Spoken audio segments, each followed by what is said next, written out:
तो बच्चों नीट का एग्जाम हो चुका है और इस बार बच्चों के माइंड में ये है कि नीट की कट ऑफ क्या जाने वाली है, फर्स्ट रैंक कहां से आने वाली है, बहुत सारे क्वेश्चन है और भी बहुत सारी बातें हैं जो आप लोगों से करनी है। तो मेरे साथ है गौरव गुप्ता सर, जो हेड ऑफ डिपार्टमेंट है रेजोनेंस में बायो के, और सर ने रेजोनेंस से ही कोचिंग करी थी और अभी बायो के हेड ऑफ डिपार्टमेंट है सर। तो सर आप अपने बारे में पूरा डिटेल से आप ही बताइए पूरा। मैं sir doctor Gaurav Gupta and मैंने MBBS किया है गवर्नमेंट मेडिकल कॉलेज कोटा से। देन मैंने PhD किया IIT कानपुर से। और मैं रेजोनेंस के फर्स्ट मेडिकल बैच से पास आउट हूँ। देन मैं पिछले 12 साल से कोटा में ही पढ़ा रहा हूँ, अलग अलग प्लेटफॉर्म में, ऑनलाइन ऑफलाइन। मेनली जो मेरा एसोसिएशन रहा है वो रेजोनेंस से ही रहा है। जी वैसे सर रेजोनेंस IIT के लिए जाना जाता है, आप नीट पढ़ने के लिए कैसे पहुंचे फिर रेजोनेंस? सर जो रिक्वायरमेंट एक कॉम्पिटिटिव एग्जाम की होती है, क्योंकि इससे पहले मेरा बैकग्राउंड जेई का था। जी। मैंने जेई के लिए प्रिपेयर किया था, मैंने कॉलेज भी ज्वाइन किया था। देन मैं जेई इंजीनियरिंग कॉलेज के बाद मैंने मेडिकल में स्विच किया था। तो मुझे ये पता था कि कंपटीशन के लिए क्या रिक्वायर्ड है। मतलब सिर्फ ट्रेंड फॉलो करना या भीड़ का हिस्सा बनना या उसी को फॉलो करना, ये आई थिंक सबसे पहली गलती होती है जो स्टूडेंट या पेरेंट करते हैं। ये बात मुझे समझ आ गई थी। तो मेरे घर के पड़ोस में ही बिल्कुल दूसरी कोचिंग थी, बहुत नामी कोचिंग थी। फिर भी मैंने मेडिकल के लिए रेजोनेंस को चूज किया, क्योंकि मुझे इतना पता था कि रेजोनेंस में अब जहाँ बैच साइज छोटा होता है वहाँ टीचर से इंटरेक्शन अच्छा होता है, वहाँ पे आपने आपको पर्सनल ग्रूम करने का मौका ज्यादा मिलता है। तो मुझे बहुत कम टाइम में नीट निकालना था, मेरे पास टाइम उतना नहीं था, 2 साल 3 साल का। अच्छा। तो इसलिए मैंने चूज किया कि मुझे पढ़ाई अच्छे से होगी प्लस टीचर से इंटरेक्शन, सेल्फ स्टडी अच्छे से होगी। उसका रिजल्ट मेरे को मिला भी सही। जी सर। तो ये रीजन था। तो सर मैं ये जानना चाहता हूँ, भाई नीट का एग्जाम हो गया, एक अपने पास में सवाई माधोपुर में पेपर आउट होने की खबर आई थी, तो बच्चे इतनी सारी मेहनत करते हैं उसके बावजूद भी पेपर वगैरह आउट हो जाते हैं, तो इस चीज के बारे में क्या बोलना चाहोगे आप? सर एज अ स्टूडेंट मैं इस बात को आपको बताऊं कि जब मैंने नीट का एग्जाम दिया था तभी भी ऐसी खबरें आई थी कि नीट का पेपर आउट हो गया। अब हर साल सुनते होंगे, बट मेरा ये मानना है कि जैसे NTA ने भी कहा है कि पेपर वो आउट नहीं हुआ था, पेपर में कुछ ऐसा हो गया था कि हिंदी वाले को इंग्लिश का पेपर दे दिया था, कुछ मिस हैपनिंग हो जाती है, लोकल एरिया में होती है। और इस ऐसी खबरों को एम्फेसाइज करके स्टूडेंट को अपना डाइवर्जन नहीं करना चाहिए। अगर किसी लोकल सेंटर पे ऐसा बाई चांस हो भी जाता है तो NTA के पास पूरा बैकअप प्लान होता है कि वो उस एरिया के स्टूडेंट्स का दोबारा एग्जाम करवा लेते हैं, बट मेन एग्जाम कभी भी हैम्पर नहीं होता। तो बहुत छोटा सा पार्ट है, ऐसा नहीं होना चाहिए, अनफॉर्चुनेट है। बट अगर किसी भी वजह से ऐसा हो जाए उसका कोई बहुत मेजर इम्पैक्ट किसी भी एग्जाम पे, रिजल्ट पे, स्टूडेंट पे नहीं आता है। तो स्टूडेंट को भी ज्यादा इस चीज को तवज्जो नहीं देनी चाहिए। अपन अपना प्रिपरेशन अच्छे से करते हैं तो एग्जाम भी अपन अच्छे से लिखें, एंड छोटी मोटी खबरें जो होती रहती है तो आई थिंक ये वो बहुत ज्यादा मैटर ये चीज नहीं करती है, तो हमें उसकी पे ज्यादा ध्यान देना भी नहीं चाहिए। अच्छा सर, इस बार ना पेपर बड़ा इजी रहा, तो कट ऑफ क्या जाने वाली थोड़ा बतावाएंगे आप? सर पेपर तो मैं पिछले 5 साल से कंपेयर करूं तो पेपर का लेवल तो लगभग सेम था। होता है कि कभी कभी कैलकुलेशन वो ज्यादा दे देते हैं तो दूसरे पार्ट को इजी बना देते हैं। इस बार उन्होंने कैलकुलेटिव पार्ट थोड़ा कम दिया तो पेपर में ट्रिकी क्वेश्चन ज्यादा डाल दिए। अच्छा। तो पेपर हम उतना इजी भी नहीं कहेंगे, क्योंकि वो इजी हमें पेपर से निकलने के बाद लगता है, पर ड्यूरिंग एग्जामिनेशन तो एक एक क्वेश्चन को अगर ध्यान से पढ़ना पड़ रहा है या क्वेश्चन ऐसे है कि आपने थोड़ा सा भी गलत पढ़ लिया तो आपके मार्क्स नेगेटिव हो जाएंगे, तो पेपर इजी तो नहीं कहलाता। क्योंकि 3 घंटे 20 मिनट में ऑलरेडी इतना प्रेशर होता है, तो पेपर मॉडरेट लेवल में रखेंगे अपन इस पेपर को।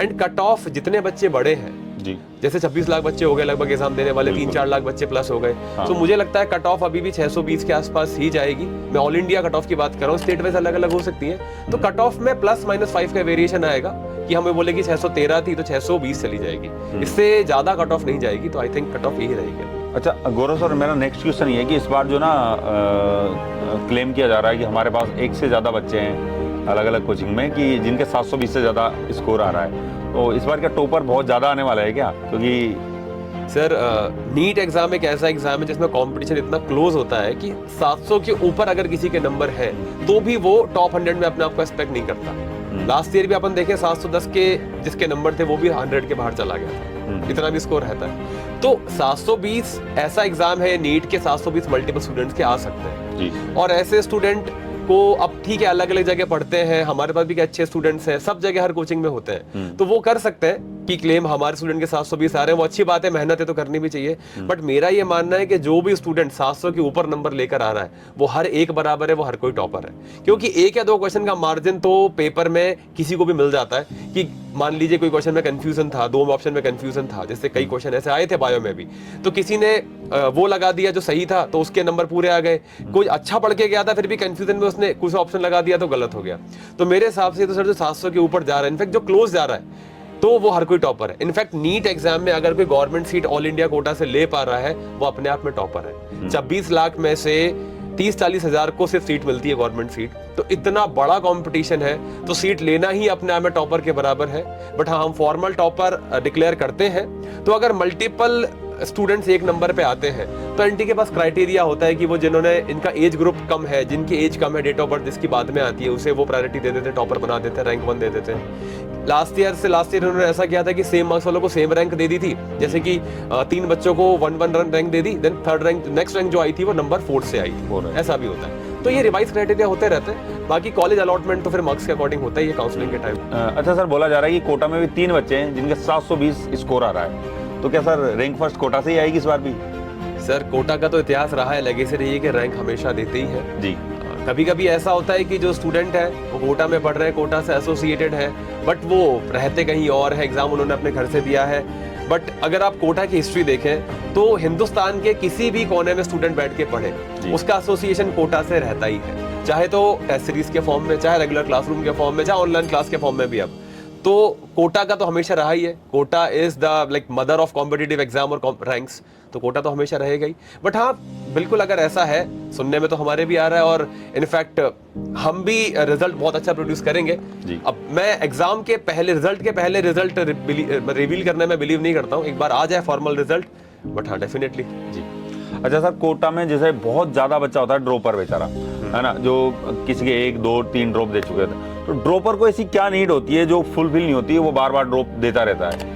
इस क्वेश्चन का आंसर सर वही है जो मैंने इंट्रो में दिया था कि हमें नीट एग्जाम के अकॉर्डिंग क्या डिमांड है वो पता होनी चाहिए। स्टूडेंट गलती क्या करते हैं, वो सेम ट्रैक पे अपने आप को चलाते हैं। ड्रॉपर स्टूडेंट या रिपीटर स्टूडेंट की प्रॉब्लम ये है कि उसके पास टाइम बहुत कम होता है और उसे पढ़ना पूरा होता है।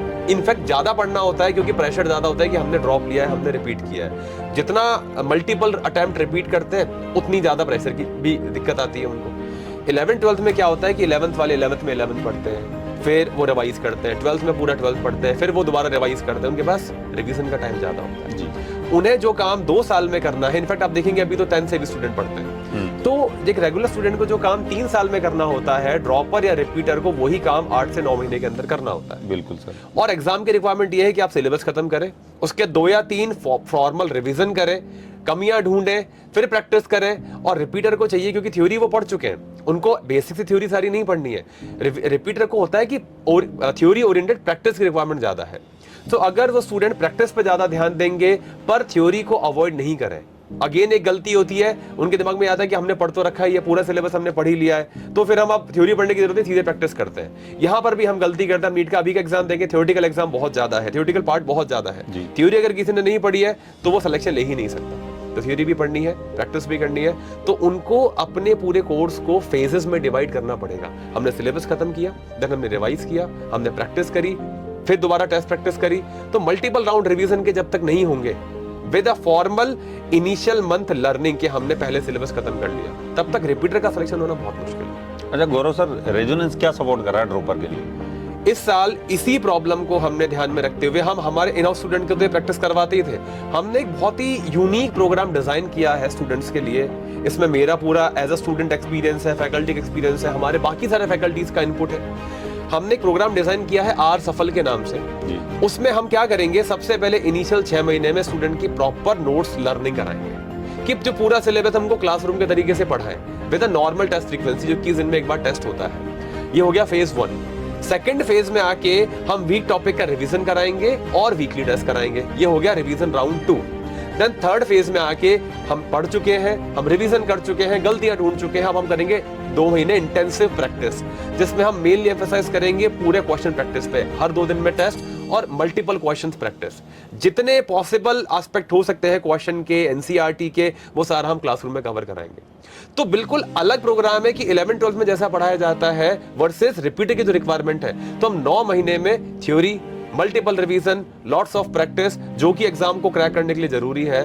तो एज अ डॉक्टर मैं बोलूं तो एक प्रिस्क्रिप्शन है नीट में सक्सेस पाने के लिए कि जो रिक्वायरमेंट है उसी अकॉर्डिंग आर सफल आपके लिए प्रोग्राम है। अगर आप इस प्रोग्राम में अंदर एनरोल करते हैं एंड गाइडलाइंस को प्रॉपर फॉलो करते हैं, सो मतलब आई कैन गारंटीडली से कि सिलेक्शन होना बहुत हद तक श्योर हो जाता है। जी। तो अगर किसी बच्चे ने रेजोनेंस ज्वाइन किया तो लगभग सिलेक्शन श्योर ही है। रेजोनेंस ज्वाइन करें, जो टीचर्स आपको गाइड कर रहे हैं, जो प्रोग्राम के प्रोटोकॉल से आप वो फॉलो करें, सो हाँ आई कैन से कि आप मेडिकल कॉलेज में तो पहुंच जाए। जी। अच्छा, नीट के बहुत सारे बच्चों का मैंने सुना है कि सर डिप्रेशन में रहते हैं या दबाव में रहते हैं, तो किस तरह की लाइफ स्टाइल वो फॉलो करे कि उसको डिप्रेशन ना हो, और क्या करे मतलब प्रॉपर इस चीज़ के लिए? सबसे पहले तो स्टूडेंट को और हमें और पेरेंट्स को ये जानना पड़ेगा कि डिप्रेशन का रीजन क्या है। डिप्रेशन का सबसे बड़ा रीजन होता है कम्युनिकेशन का। आप किसी भी एग्जाम की तैयारी करें, नॉट नीट, आप जेई या कोई भी और यूपीएससी किसी भी एग्जाम की तैयारी करें, आपको पहले तो ये पता होना चाहिए कि हम सही ट्रैक पे है या नहीं, जैसे कि हमने कोर्स के बारे में बात की। सेकंड, आप जब भी तैयारी करेंगे तो चीज नॉर्मल है कि ये प्रॉब्लम आएगी, क्या पता हम क्लास में अच्छे से नहीं सीख पाए, कोई चीज डाउट रह गया, रिवीजन नहीं हो पा रहा है, मैनेजमेंट नहीं हो पा रहा है, तो टीचर से आप डायरेक्टली सेम डे बात करें। डिप्रेशन तब आता है जब हम प्रॉब्लम को लेके बैठे रहते हैं, किसी से कहते नहीं है, वो कंपाइल हो जाती है, इकट्ठी हो जाती है, फिर इतना टाइम निकल जाता है कि हमें लगता है कि अब तो कुछ हो ही नहीं सकता, तब शुरू होता है डिप्रेशन का खेल सारा। जी। तो मैं ये सबसे अपील करता हूँ हर स्टूडेंट से कि आप पहले अपने फैकल्टीज से बात करें, क्योंकि सबसे पहले कॉन्टैक्ट पर्सन आपके वही होते हैं, वो आपके प्रॉब्लम का सॉल्यूशन भी वही देंगे। देन पेरेंट्स को भी ये चाहिए कि स्टूडेंट से लगातार पूछें, प्लस टीचर के कॉन्टैक्ट में भी रहें। जैसे हम यहाँ पे पीटीएस हम ऑर्गेनाइज करते हैं, हर महीने हर 2 महीने में हम बातचीत करते हैं, पर्सनल बातचीत भी करते हैं, तो कम्युनिकेशन एक की है, रहेगा तो डिप्रेशन नहीं आएगा। सेकंड, आपने बहुत अच्छा क्वेश्चन पूछा कि लाइफस्टाइल क्या रखनी चाहिए। इतना स्टूडेंट डिवोटेड हो जाते हैं पढ़ाई में कि पढ़ाई के अलावा कुछ और ध्यान ही नहीं रहता है, अच्छा खा नहीं रहे हैं, घर के बाहर रहते हैं तो खाने की दिक्कत तो रहती है, घर जैसा खाना तो नहीं मिल पाता है, प्लस बीमार हो जाते हैं, क्लास छूट जाती है तो फिर से डिप्रेशन क्रिएट हो जाता है। तो मैं सबको ये रिकमेंड करता हूँ कि आप अपने पूरे दिन का आधा घंटा कम से कम अपनी बॉडी को और माइंड को दो। आप मेडिटेशन करो, आप वॉक करने चले जाओ, आप थोड़ा वर्कआउट कर लो। बहुत ज़्यादा टाइम नहीं देना, क्योंकि इतना टाइम नहीं होता है कि आप थकेंगे, फिर रेस्ट भी चाहिएगा, पर आधा घंटा अपने आप को दो। बैडमिंटन खेल लो, कोई भी छोटा मोटे एरिया में खेले जाने वाला स्पोर्ट्स खेल लो। सोशल मीडिया पे टाइम ज़्यादा वेस्ट करने की जगह मेरी रिकमेंडेशन थी कि आधा घंटा आप उस टाइम में से कट करके अपनी हेल्थ को दे लो। हेल्थ अच्छी रहती है, एनर्जी बनी रहती है, तो माइंड भी अच्छा काम करता है, डिप्रेशन जैसी चीज़ एग्जिस्ट ही नहीं करेगी। तो एक लाइफस्टाइल है कि आप अपनी रेगुलर क्लासेस करें, पर आधा घंटा अपने आप को जरूर दें। और स्पेशली खाने पीने का स्टूडेंट ध्यान रखें कि बाहर का कम से कम खाएं। भाई बाहर तो रह ही रहे, बट फिर भी कोशिश ये करें कि जो जंक फूड है, प्रोसेस फूड है, ये कम से कम खाएं, क्योंकि ये छोटी छोटी चीजें हैं। एज अ डॉक्टर मुझे बात पता है कि एकदम से कोई चीज नुकसान नहीं करती है, पर जब डेली हैबिट बन जाती है तो उसका इफेक्ट फिर एकदम से आता है, तब ये सारी प्रॉब्लम क्रिएट होती है। तो रेगुलर क्लासेस करें, अपना मेंटल हेल्थ अच्छी लगे और अपना फिजिकल वर्कआउट पे थोड़ा सा ध्यान दें, तो ये चीजें प्रॉब्लम ही नहीं देंगी फिर। जी सर। तो ये थे हमारे साथ डॉक्टर गौरव गुप्ता सर, और बहुत सारी इंफॉर्मेशन हम लोगों को मिली इससे, और thank you so much sir. आपसे मिलकर बहुत सारी सपोर्ट मिला होगा बच्चों को, और मिलते हैं बच्चों नेक्स्ट वीडियो में किसी नई इंफॉर्मेशन के साथ। Thank you so much.